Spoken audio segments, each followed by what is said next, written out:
good social media, and happy Veterans Day. First off, just want to say thank you to all the veterans out there and appreciate everything that y'all do. Now, let's talk about what's going on in the world of football, because we're seriously in the upside fucking down, people! Woo! More details to come after the intro video. No Mercy Sports coming at you, baby! Nobody can stop me now.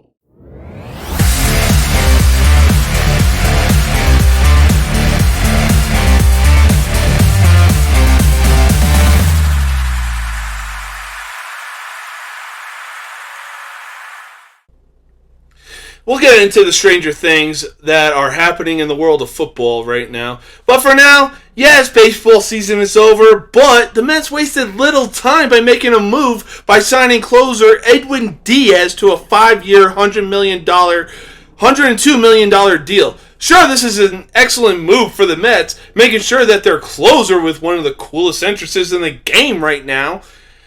But after their performances, both this year and last year, all I can say is this: Diaz, you might as well get comfortable, because it will be a hot minute before you see a World Series.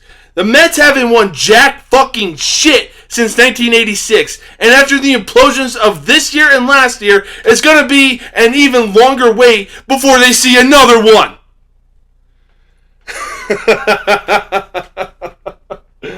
Oh my fucking God! The Packers are sucking shit this year. They're sucking so bad you almost want to feel bad for them. The key word is being almost. Why? It's quite simple. See, back in episode 5, which you can watch right here, I tore the Packers a new one because they decided to use their first round pick on a defensive player instead of trying to get a wide receiver for Aaron Rodgers. It wouldn't be until the second round that they picked up Alan fucking Lazard, and now the Packers are reaping what they sow. They are on a 5, soon-to-be 6, game losing streak. They lost to the Giants in London, then, thinking they would bounce back after that lost to the fucking Jets.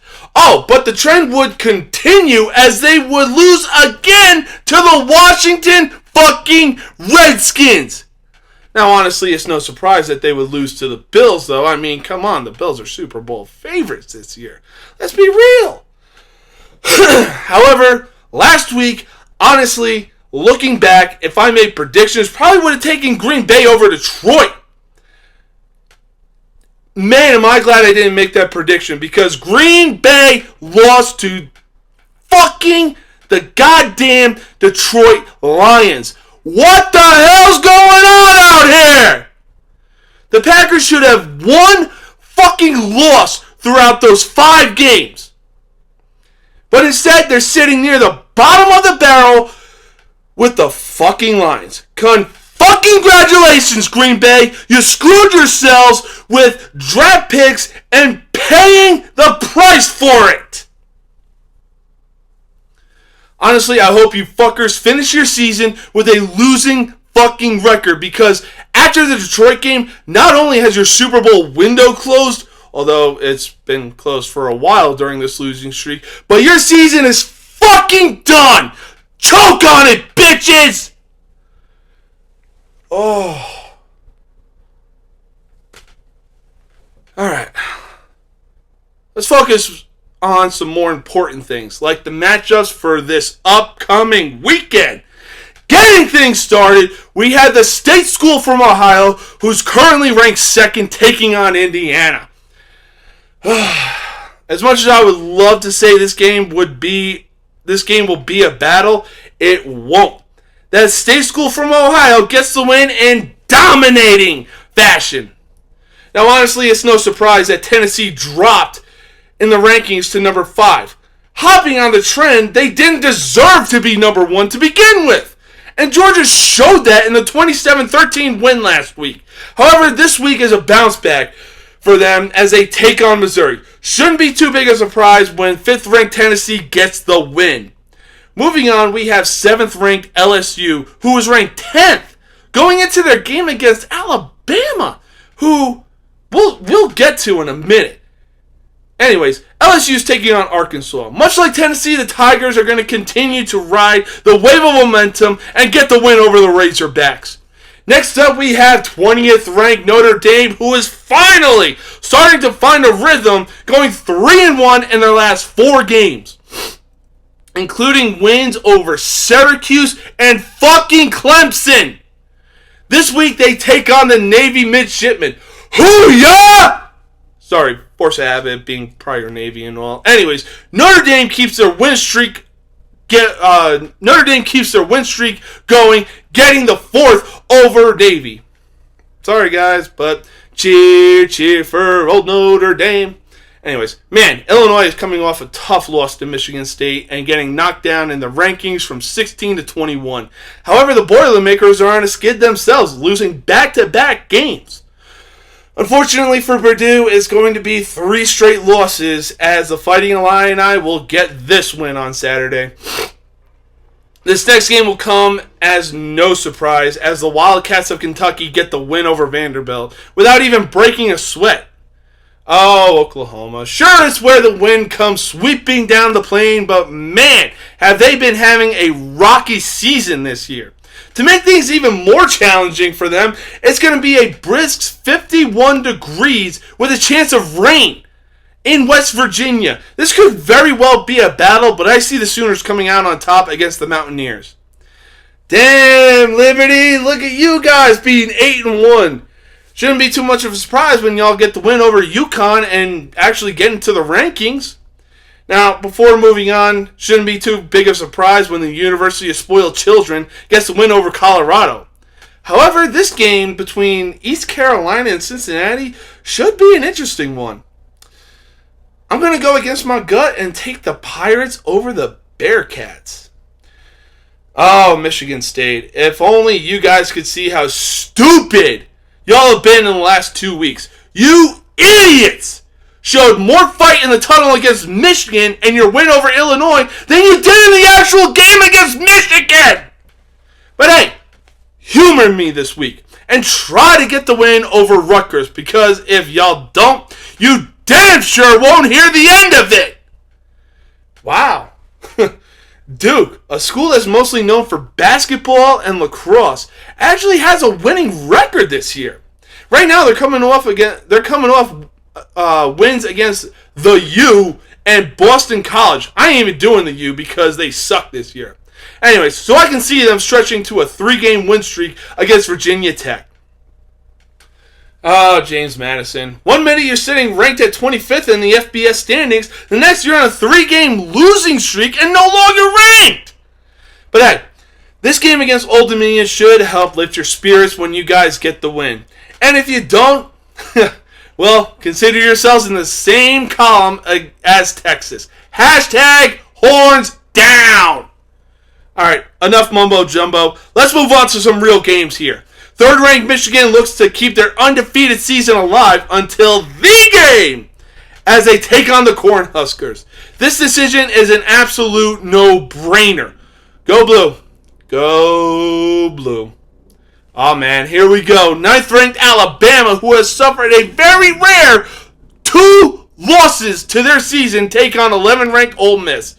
Honestly, after losing to Tennessee and LSU, let's face facts. Bama should have beaten. It looks as though Bama's reign over the SEC could be crumbling down. I say the Rebels get the win over the Crimson Tide. Oh, holy fucking shit, Clemson. You guys got your asses kicked to Notre Dame and dropped to 10th in the rankings. But this game against Louisville should be able to lift your spirits when you guys get the win. And you better get the win. Now, this game should be an interesting one as Talia Tagovailoa, younger brother of Tua, I think I said his name right, and the Terrapins head to Penn State to take on the 14th-ranked Nittany Lions. It's sure to be a great game, but Penn State will get the win.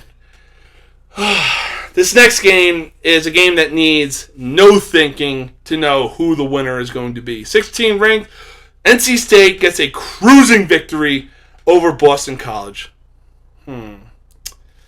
Interesting. A battle of ranked teams as 22-ranked UCF takes on 17-ranked Tulane. I'll be honest, I haven't been paying much attention to either team. The only game I saw was UCF taking down Cincinnati. So right now, after that, I'm going to say UCF gets the win over Tulane.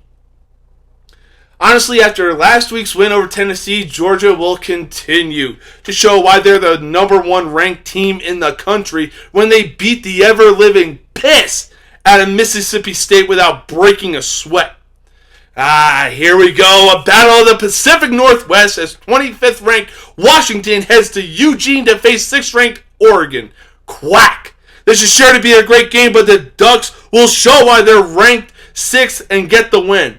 Hell, my most recent memory of Washington being ranked was in 2016 when they hosted College Game Day, and they were set to take on USC. Now, aside from getting embarrassed by the Trojans, all the crowd could chant was, "We want Bama!" Well, wish granted, fuckers. Fast forward to the Peach Bowl of 2016, and they would get slaughtered by Bama 24-7. Anyways, moving on. Here's another game that's sure to be good. 19th ranked Kansas State takes on unranked 6-3 Baylor. Again, this is sure to be a good game, but I'm going to go with Baylor over Kansas State. Oh, Kansas.